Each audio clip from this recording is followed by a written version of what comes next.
오늘은 기독교 강요 3권의 6장 그리스도인의 삶과 7장 자기 부인을 좀 묶어서 같이 나누고자 합니다. 여러분, 우리가 이미 그 3장에서 믿음의 결과인 회개를 설명했고, 우리 4장 5장에서는 그 로마 카톨릭의 거짓된 회개를 우리가 설명했습니다. 이제 그 3장의 주제였던 회개의 후속편인 실천적이고 그 유용한 삶 또는 자기 부인을 6장에서 10장에 걸쳐서 다룹니다. 그러니까 6장은 일반적인 원리를 다뤄요. 그 7장에서 10장까지는 서론 부분이라고 할 수가 있고, 그 7장부터는 자기 부인에 관련된 내용을 설명합니다. 그러니까 한마디로 자기 부인은 십자가를 지는 삶이에요. 어떻게 보면 뭐 3권 3장에서의 회개 양면, 그러니까 제주기교와 영살리기를 통해 이 기독교인 삶에 대해 서론적으로 다뤘다면 여기서부터는 본론을 다루는 거예요. 그러니까 8장, 9장, 10장에선 십자가 지는 삶이라는 주제로 또 기독교인의 삶을 또 다룹니다. 그 6장 그리스도인의 삶. 여러분, 기독교인의 삶의 본질이 뭘까요? 또 자기 부인은 우리 삶에 어떤 영향을 끼칠까요? 중생의 목표는 신앙인의 삶에서 하나님의 의와 신앙인의 순종 사이에 조화와 일치를 나타낸 하나님의 자녀로 수용되었다는 어떤 양자됨을 확인하는 겁니다. 우리 갈라디아 4장 5절 율법 아래 있는 자들을 속량하시고 우리로 아들의 명분을 얻게 하려 하심이라. 그러니까 중생의 목적은 한마디로 하나님의 형상 회복 또는 뭐 갱생이라고 얘기할 수가 있어요. 그러니까 하나님은 율법을 통해 자신의 형상을 회복시키는 길을 제시하였지만 우리의 게으름은 또 많은 자극물과 도움을 또 필요로 하질 않아요. 그래서 회심한 자들이 오류를 범치 않기 위해 삶의 지침들의 어떤 형태를 다양한 성경 구절들에서 모으는 것이 또 유익합니다.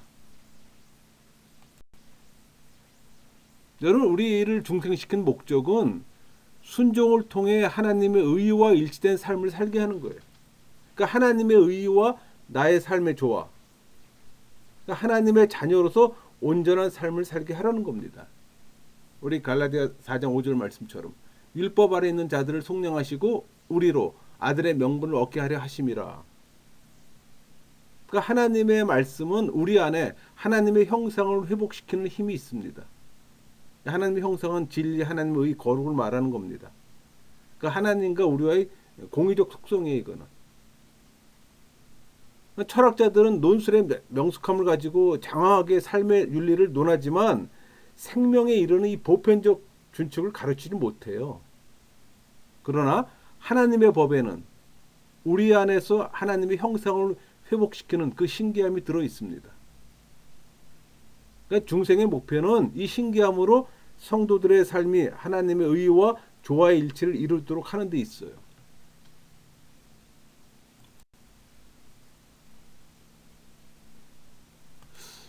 여러분, 하나님은 우리의 아버지세요. 그러니까 우리가 자녀로서의 삶을 삽니다. 또 그리스도의 보혈로 우리를 깨끗이 씻겨주었기에 또 정결한 삶을 사는 거고, 또 그분의 몸에 우리가 접붙임이 되었기에 또 흠이 없는 삶을 살아요. 또 승천하신 그리스도를 바라보며 하늘을 열망하는 삶을 살고, 또 그분의 영광이 우리를 빛나게 하기 위해 또 깨끗한 삶을 사는 거예요. 이 같은 것은 우리의 삶을 확립하는 어떤 기초고 가장 복된 거예요. 여러분, 그렇게 사십니까? 그렇게 살아야 되는 겁니다. 성령의 역사로 말미암아 의를 사랑하는 마음이 하나의 규범으로 우리 안에 이미 수립되었어요. 여러분이 성령 세례를 받았다면. 우리는 그 규범을 지키는 데 열심을 다해야 됩니다. 그러니까 하나님 나라 하나님의 의를 구하는 거예요. 여러분이 성령 세례를 받았다면 여러분이 예수의 믿음을 선물 받았고 그 안에 예수 그리스도의 의가 있잖아요. 그 의를 가진 사람만이 하나님 나라 하나님의 의를 추구하는 거예요. 그 안에 또 거룩함도 있잖아요. 그 안에 있는 거룩함으로 우리를 하나님과 묶어주는 끈의 역할을 하는 겁니다. 우리가 하나님의 자녀가 되는 유일한 고리는 예수 그리스도예요. 우리 안에 이미 들어온 예수 그리스도의 의가 우리 안에 이미 들어와 있잖아요. 그러니까 주님 안에서 하나님의 형상이 우리의 영혼에서 드러나는 겁니다. 여러분, 하나님과 나를 묶는 거룩의 줄, 하나님에게서 나오는 거룩의 줄이 우리를 하나님께로 잡아매는 거예요. 예수의 믿음을 선물 받을 때 예수 그리스도의 공로, 예수 그리스도의 의, 거룩이 그 안에 포함되어 있다 그랬잖아요. 그 거룩이 있기에 하나님과 연결되는 거지. 여러분들이 그 거룩이 들어와 있지 않으면 여러분들은 그 종교인의 삶을 사는 거예요. 하나님과의 긴밀한 교제를 할 수가 없는 거예요.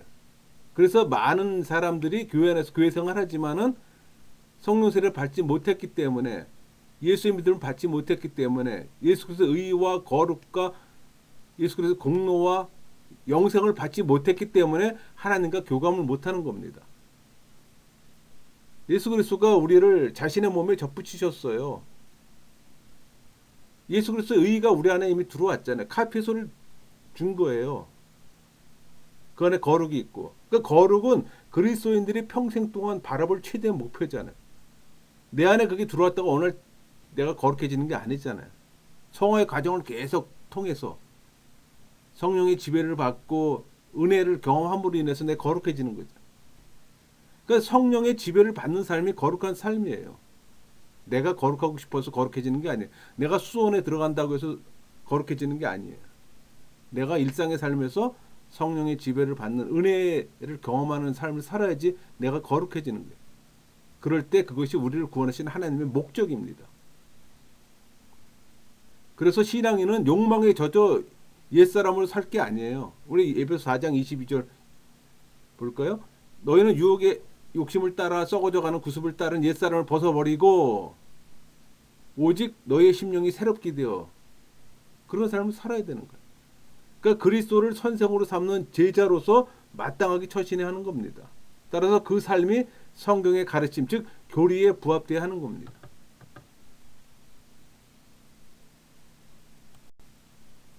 여러분, 우리의 구원은 교리로부터 출발해요. 교리는 기독교의 삶 전체를 아우르는 성경적 진리를 의미합니다. 어떤 분들은 교리를 그냥 조직신학으로 이해하고서 멀리하는 분이 있어요. 절대 그러면 안 됩니다. 복음 그 자체가 교리예요. 진리 그 자체가 교리예요. 그러니까 참 교리는 입술의 교리가 아니라 삶의 교리입니다. 그러니까 다른 연구 분야에서는 뭐 오성과 기억력만으로 이해할 수 있지만 복음은 그렇지 않잖아요. 복음을 해독하려면 이 복음이 영혼을 점령하고 자리 잡고 또 소유하게 될 때만 그게 가능한 거예요. 그러니까 복음이 나를 완전히 침투시켜야 되는 거예요. 그러니까 교리는 우리의 마음속 가장 깊은 곳으로 들어와서 일상의 생활에 스며듭니다. 그러니까 복음의 효력은 우리 심령의 감정에까지 침투해서 영혼 안에 자리를 잡고 인간 전체에 영향을 줘야 하는 거예요. 그러니까 하나님의 말씀이 성령의 역사로 인해 우리 심령 속에 들어왔잖아요. 그래서 궁극적으로 우리를 변화시켜 복음의 열매를 맺게 하는 겁니다.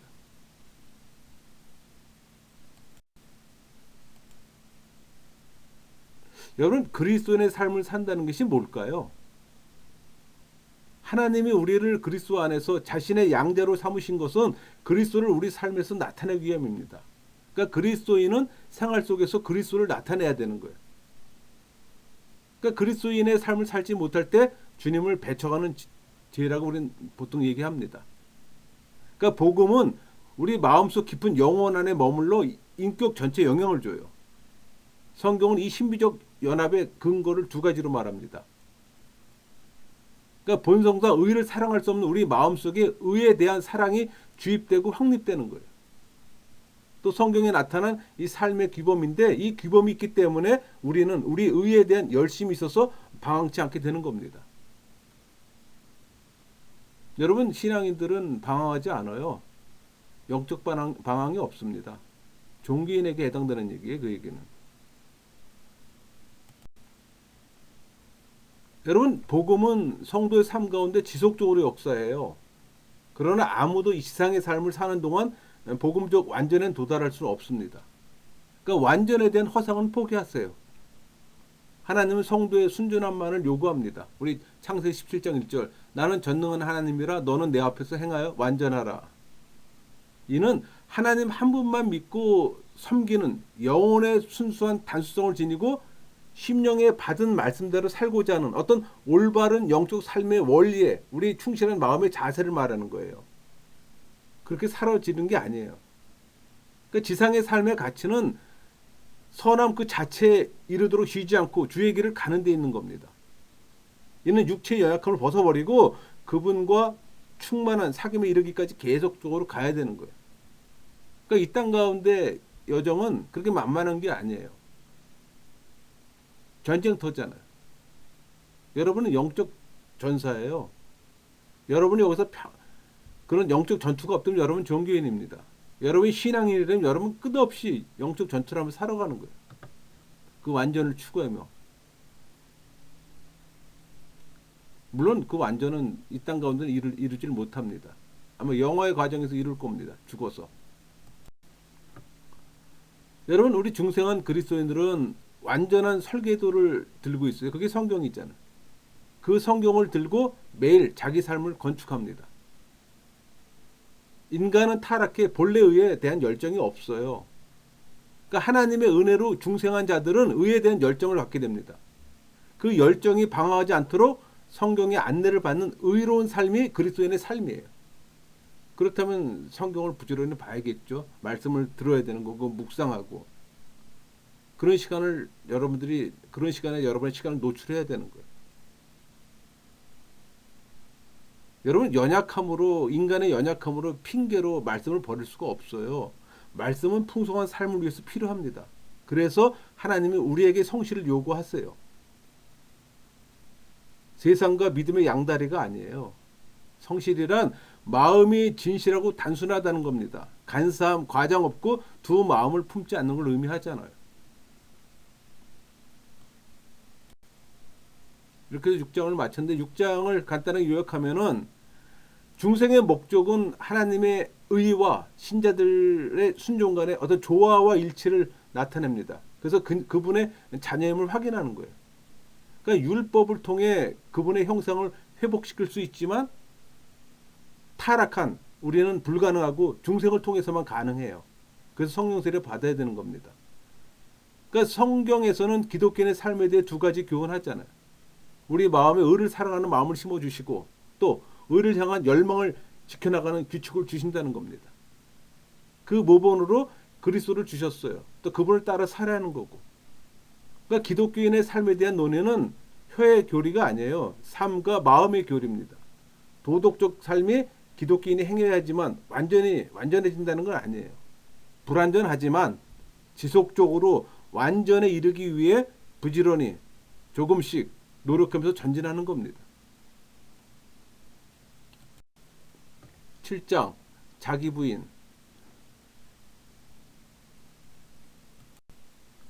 여러분 기독교인의 삶의 본론으로 자기 부인의 삶을 설명하는 겁니다. 그러니까 지상에서 여러분이 살잖아요. 근데 여러분 삶 가운데 이 죄 죽이기를 하는 것이 곧 자기 부인의 삶이라고 말할 수가 있는 거예요. 여러분 안에 죄의 경향성이 있잖아요. 그 영향을 받아요. 그러니까 또 성령이 내주하잖아요. 그러니까 성령 하나님의 은혜로 여러분 안에 있는 죄의 경향성을 누르는 거예요. 그래서 죄를 죽이는 거예요. 그게 자기 부인의 삶을 얘기를 하는 겁니다. 그러니까 성령의 지배받는 삶, 그게 자기 부인의 삶이에요. 왜? 내 스스로는 죄의 경향성에 지배를 받기 때문에 자기를 부인하기가 어려워요. 죄 죽이기가 어려워요. 그건 성령이 도우심이 있어야 되는 거예요. 그러니까 자연적으로 부패성을 가진 인간이 자신을 내려놓고 자기를 비우고 자신의 내면의 세계로 들어가는 삶이 자기 부인의 삶이에요. 그래서 칼빈에 있어서는 이 성화는 삶의 현장에서 빛과 소금의 역할을 다한다는 겁니다. 여러분 우리가 하나님의 뜻 얘기를 할 때는 보통 하나님의 사랑과 이웃사랑을 얘기를 합니다. 그 뜻을 우리가 실현하기 위해 우리 전생애를 불태울 수 있는 것은 자기 자신이 자기 것이 아니고 하나님의 것이라는 확신 때문에 그게 가능해요. 죄성을 갖고 있는 자는 자기 스스로가 그걸 못합니다. 그러니까 하나님은 우리 신앙인의 삶 자체를 예배로 여기세요. 우리 로마서 12장 1절 그러므로 형제들아 내가 하나님의 모든 자비하심으로 너희를 권하노니 너희 몸을 하나님이 기뻐하시는 거룩한 산 제물로 드리라. 이는 너희가 드릴 영적 예배니라. 이 명령이 마음을 새롭게 함으로 변화를 받은 신앙인을 향한 하나님의 뜻입니다. 12장 2절. 너희는 이 세대를 본받지 말고 오직 마음을 새롭게 함으로 변화를 받아 하나님이 선하시고 기뻐하시고 온전한 뜻이 무엇인지 분별하도록 하라. 이건 종교인이 할 수가 없어요. 이건 신앙인만이 가능한 얘기입니다. 그러니까 그리스도가 그 속에 사는 사람, 우리 갈라디아 2장 20절. 내가 그리스도와 함께 십자가에 못 박혔나니 그런즉 이제는 내가 사는 것이 아니요 오직 내 안에 그리스도께서 사신 것이라. 이제 내가 육체 가운데 사는 것은 나를 사랑하사 나를 위하여 자기 자신을 버리신 하나님의 아들을 믿는 믿음 안에 사는 것이라. 이 갈라디아 2장 20절 이 말씀은 내가 성령 세례로 예수의 믿음을 선물 받을 때 우리가 그 안에 예수 그리스도의 의가 들어온다 그랬잖아요. 그러니까 예수님이 내 안에 산다는 말이 예수님의 의가 내 안에 들어왔다는 얘기예요. 그러니까 내가 그 예수님의 의가 들어오고 예수님의 공로 거룩 이게 내 안에 들어왔기 때문에 신성을 가진 하나님과 교감할 수가 있는 거예요. 그리고 그 하나님 말씀에서 순종할 수가 있는 거고.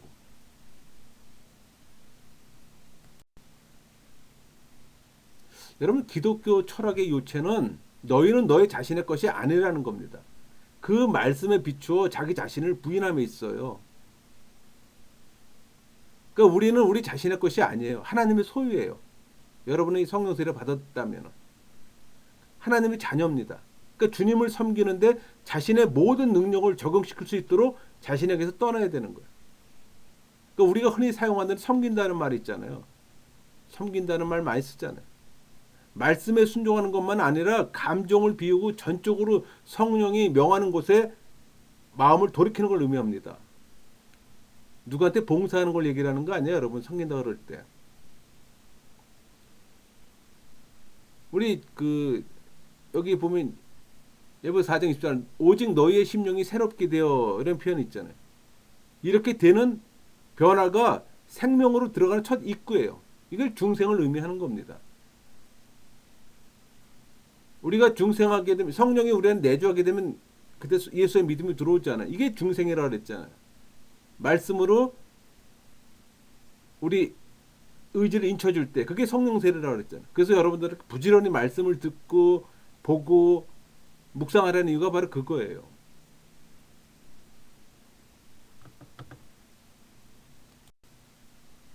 여러분 우리의 이성이나 의지가 우리의 계획과 행동을 지배하지 못하게 해야 합니다. 왜? 여러분들은 죄의 경향성에 지배를 받는 분이기 때문에 우리 모두는 죄의 지배를 받아요. 우리는 우리 자신의 것이 아니에요. 그러니까 우리의 육을 따라 우리의 유익을 구하는 것을 목표로 삼아서는 안 되는 거예요. 그럼 여러분들은 세상 것만 바라볼 수밖에 없어요. 할 수 있는 대로 우리가 우리 자신과 우리의 전 소유를 잊어버려야 되는 겁니다. 그러니까 우리는 하나님 위에 살고 죽어야 되는 거예요. 우리는 하나님의 것이 그걸 인정을 해야 되는 거예요. 그걸 받아들여야 되는 거예요. 말로만 하는 것이 아니라. 그러므로 그의 지혜와 그의 뜻이 우리의 모든 행동을 주관하게 해야 되는 겁니다. 그게 성령의 지배라고 그랬잖아요. 하나님을 우리의 유일하고 합당한 목표로 삼고 생활의 모든 부분이 그를 향해 경주하도록 노력해야 되는 거예요. 그러니까 그리스도인의 첫걸음은 내 모든 힘을 다해 하나님을 섬길 수 있도록 옛 자에서 완전히 떠나야 되는 겁니다. 의지의 욕망도 염려와 두려움까지 다 잊어버려야 되는 거예요. 여러분 자기 부정은 제자도의 첫걸음이에요.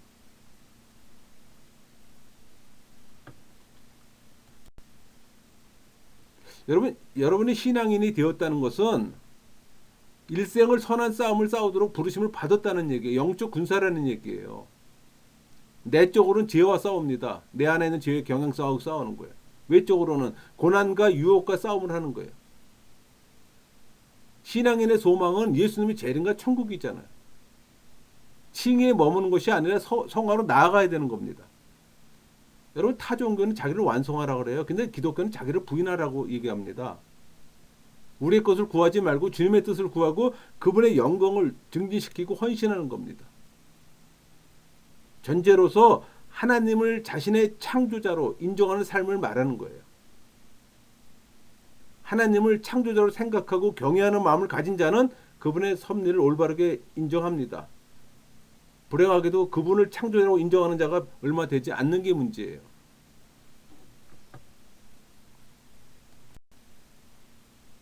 여러분, 자기 부정이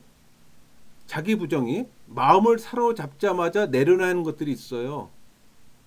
교만, 과시, 허식의 자리가 없어져야 되는 겁니다.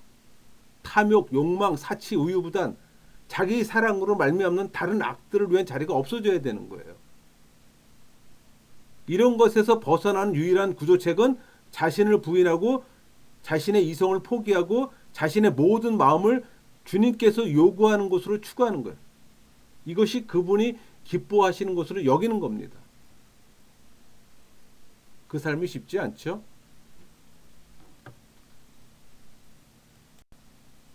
여러분 한번 스스로 답변해 보세요.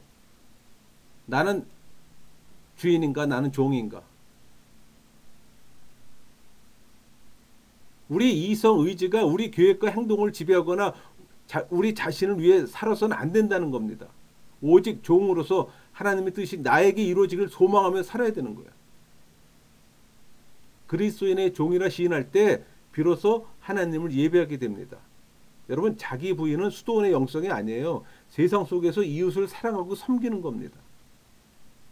자신을 부정하고 그리스도를 새 주인으로 모시게 되면 그리스도가 삶의 속속에 영향을 미치게 됩니다. 인간관계나 하나님의 관계가 새롭게 열려요. 근데 자기를 부정하지 못하면 본성에 이끌립니다. 자기를 사랑하고 작은 은사 하나 때문에 마음이 풍성처럼 부풀어 올라요. 자만심이 곧 터질 정도가 됩니다.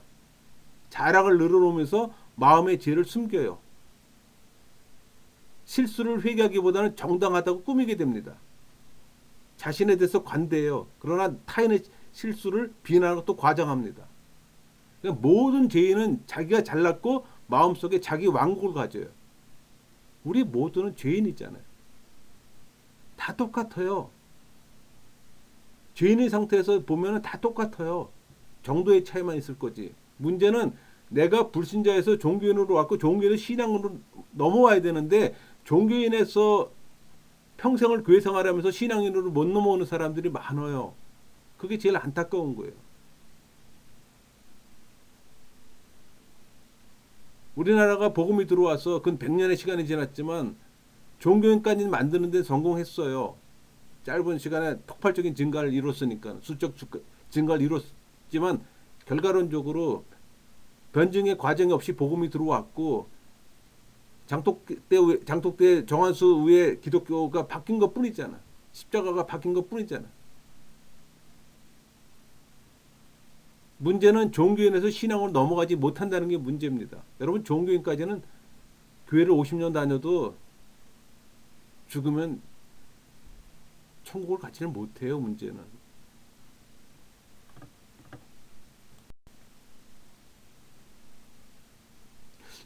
여러분이 신앙인이라면 투쟁욕이나 소유욕이나 권력욕이나 명예욕이나 야망과 모든 인간적 열망 또 남모르는 욕심들, 인간의 가장 무서운 전염병을 다 버려야 됩니다. 그리고 하나님의 영광과 하나님의 명령에 모든 걸 바쳐야 되는 거예요. 쉽지 않죠? 그 말은 자기 부정에 이어 하나님과 하나님의 뜻을 확고히 긍정해야 된다는 얘기입니다. 이것이 바로 우리 마태복음 16장 24절 말씀이잖아요. 이에 예수께서 제자들에게 이르시되 누구든지 나를 따라오려거든 자기를 부인하고 자기 십자가를 지고 나를 따를 것이니라.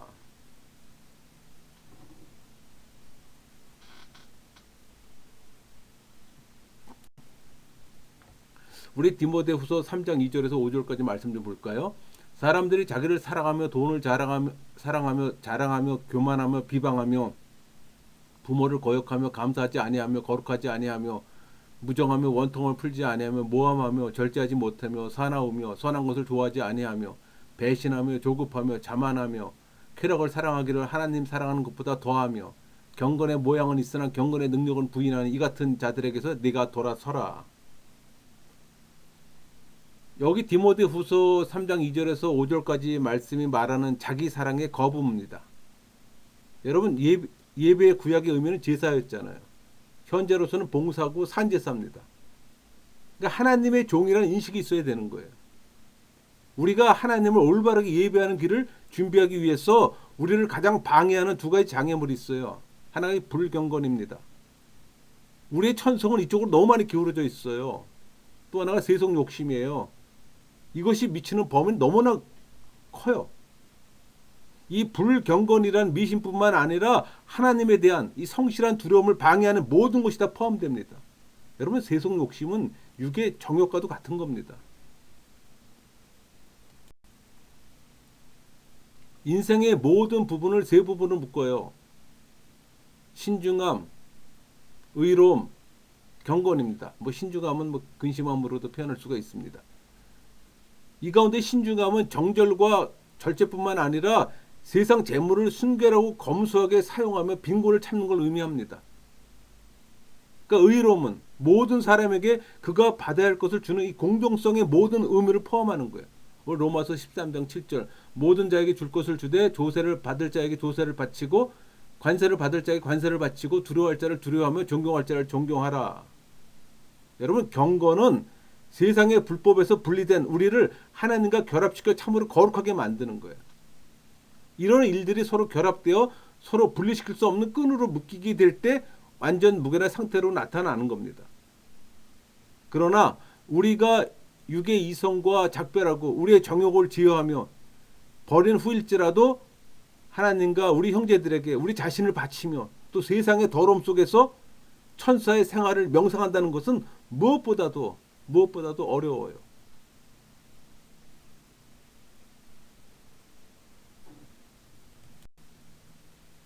모든 선과 재능은 오직 하나님께로부터 온다는 걸 믿는다면 우리 고린도서 4장 7절 누가 너를 남달리 구별하느냐 내가 있는 것 중에 받지 않은 것이 무엇이냐 내가 받았은즉 어찌하여 받지 않은 것 같이 자랑하느냐.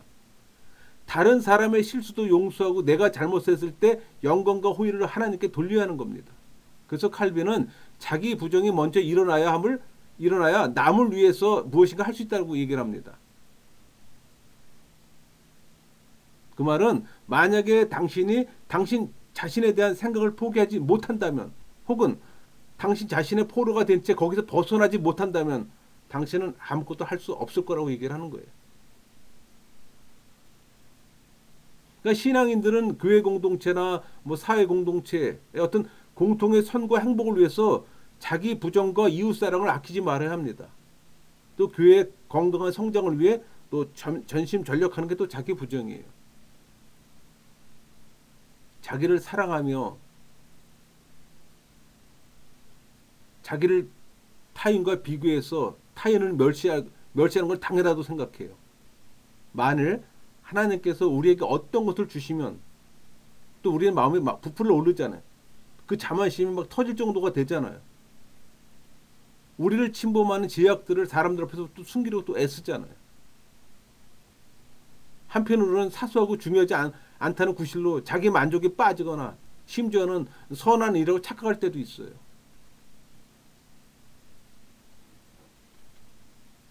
그래서 신앙인들은 세속에 너무 관여해서도 안 되는 거예요, 여러분.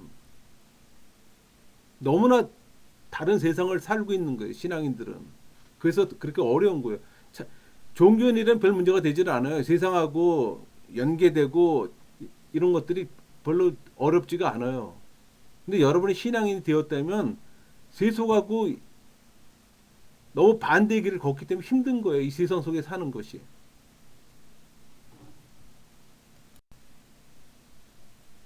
여러분, 우리가 감탄하는 재능이나 또 우리보다 우수한 재능을 다른 사람이 만약에 발휘한다고 볼 때 그것들을 경시하며 배척하고 그들에게 자리를 양보하지 않으려는 게 인간들의 속성이잖아요. 그러니까 우리 모두가 이 이기적 사랑에 전적으로 미쳐 있어요. 우리 각자가 자만하고 다른 자들에 비교해 또 경멸합니다. 만약 하나님께서 회개할 필요가 없는 그 어떤 것을 베푸실 때 그것에 의존하면서 우리의 마음을 치켜세워 부풀어 올라 또 교만을 뿜어대요. 비난의 극치에 이르면 독소까지 뿜어대요. 가장 유해한 어떤 유해물, 이기적 사랑, 승부욕, 뿌리부터 근절하는 것 외에 다른 구조책이 없어요. 근데 여러분, 이 구조책이 성경의 교리예요. 교리는 하나님께서 우리에게 베푸신 천부적 재능들이 우리의 것이 아니라 하나님의 무상적 선물임을 기억시켜 줍니다. 재능들을 자기 것이라 자랑하는 자들은 이 배응망덕한 드러내는 걸 기억해야 되는 겁니다. 끊임없이 우리의 잘못을 점검하면서 겸손으로 우리를 되돌려야 되는 거예요. 이 길에는 하나의 길만 있어요. 그것은 다른 자보다 자신을 낮게 여기고 그를 존경하는 것을 심령에 스며들게 해야 되는 겁니다.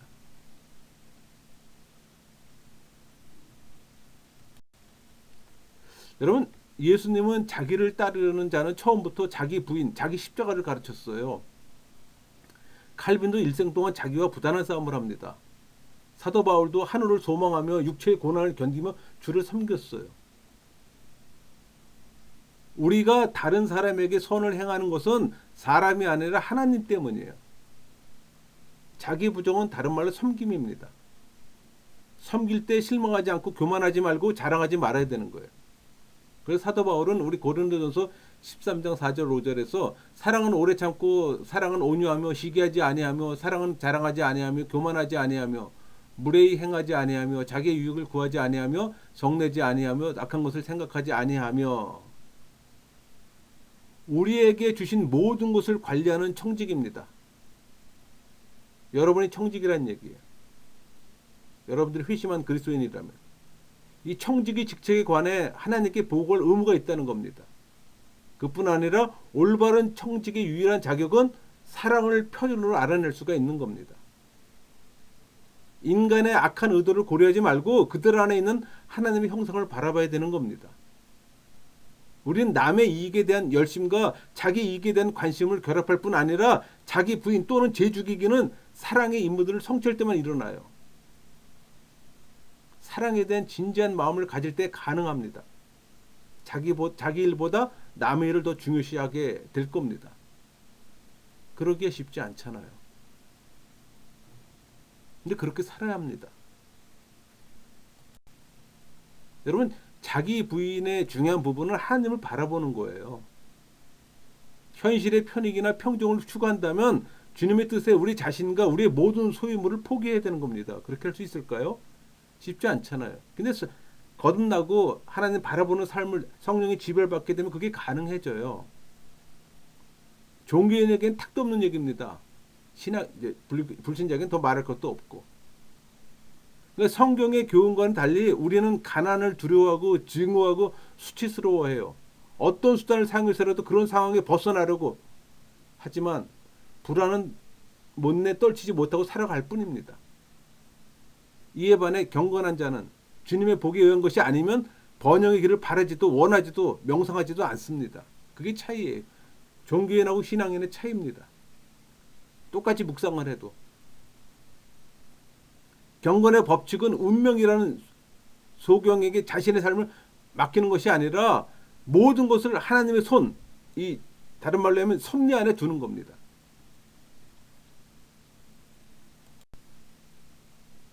여러분, 우리는 좋은 뜻을 가지고 있지만 무능해요. 심지어 그 뜻조차도 항상 일정하지가 않잖아요. 우리는 하나님을 부인하는 자리에서 자기를 부인하는 자리로 내려앉아야 합니다.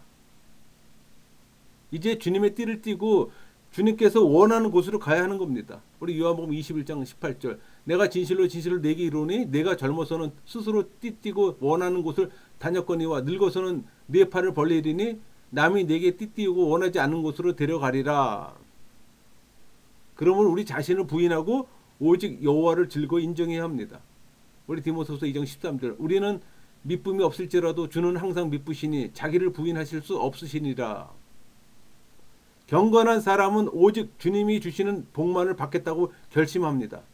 다른 방법으로는 성공하지도 번영하지도 않겠다고 작정해요. 성경적 방법은 세상 모든 것을 욕심내지 않습니다. 하나님에 대해 자신을 부인한다는 것은 오직 하나님만 바라보고 하나님 뜻에만 충성하고 헌신하겠다는 거예요. 모든 불행은 하인인 이 주인 노릇하는 데서 오는 겁니다. 하인하고 주인하고는 분명한 차이가 있잖아요. 근데 하인이 주인 노릇하면 어떻게 되죠?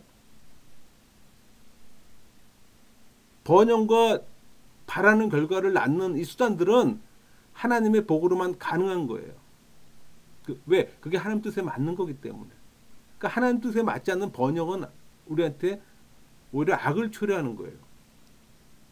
하나님 복에만 머무는 자는 습관적으로 추구하는 것들을 얻기 위해 악한 장깨를 따르질 않아요. 이런 것이 유익하지 않다는 것도 알고 있어요. 일이 잘 풀리더라도 자신의 근면, 노력, 운에 돌리지 않습니다. 최고 수준의 부 또는 세력보다 더 평화롭게 질 수 있는 위로가 있어요. 평강이 있어요. 그 양심의 자유를 얻어야 하나님과 또 평화를 유지할 수가 있는 겁니다. 여러분, 주님께서 자신을 전적으로 포기하는 자만이 자신을 포기한 자라고 얘기했어요. 이런 자는 하나님 뜻에 자신의 삶의 모든 부분을 맡기는 사람이에요. 그러니까 전적 의탁하는 사람이에요. 무슨 일이 일어나든지 하나님에게 나쁜 의도로 자신의 처한 것에 대해 불행하거나 불평하지 않아요. 그게 공정함이잖아요. 수많은 재난이 거듭 일어나도 마찬가지 자세를 취합니다. 그러니까 여러 일이 겹쳐 일어나더라도 신앙인은 하나님의 온정과 부성애를 바라봅니다. 부성애라고 얘기할 때는 칼빈은 하나님의 인자하심을 보통 얘기를 합니다. 그러니까 무슨 일이 일어나더라도 하나님께서 정한 것, 그게 예정과 섭리잖아요. 그걸 알기 때문에 평화롭고 감사하는 마음으로 대처하는 거예요. 여러분, 우리는 그리스도를 주인으로 모시는 종입니다. 여러분이 회심한 그리스도인이라면 철저한 자기 부정은 종의 행복을 아는 첫걸음이에요. 종은 오직 주인만을 바라보고 삽니다. 주인만을 따라갑니다. 모든 행복이 자기 주인에 달려있기 때문에 여러분, 행복의 원천이신 하나님을 찬양하세요.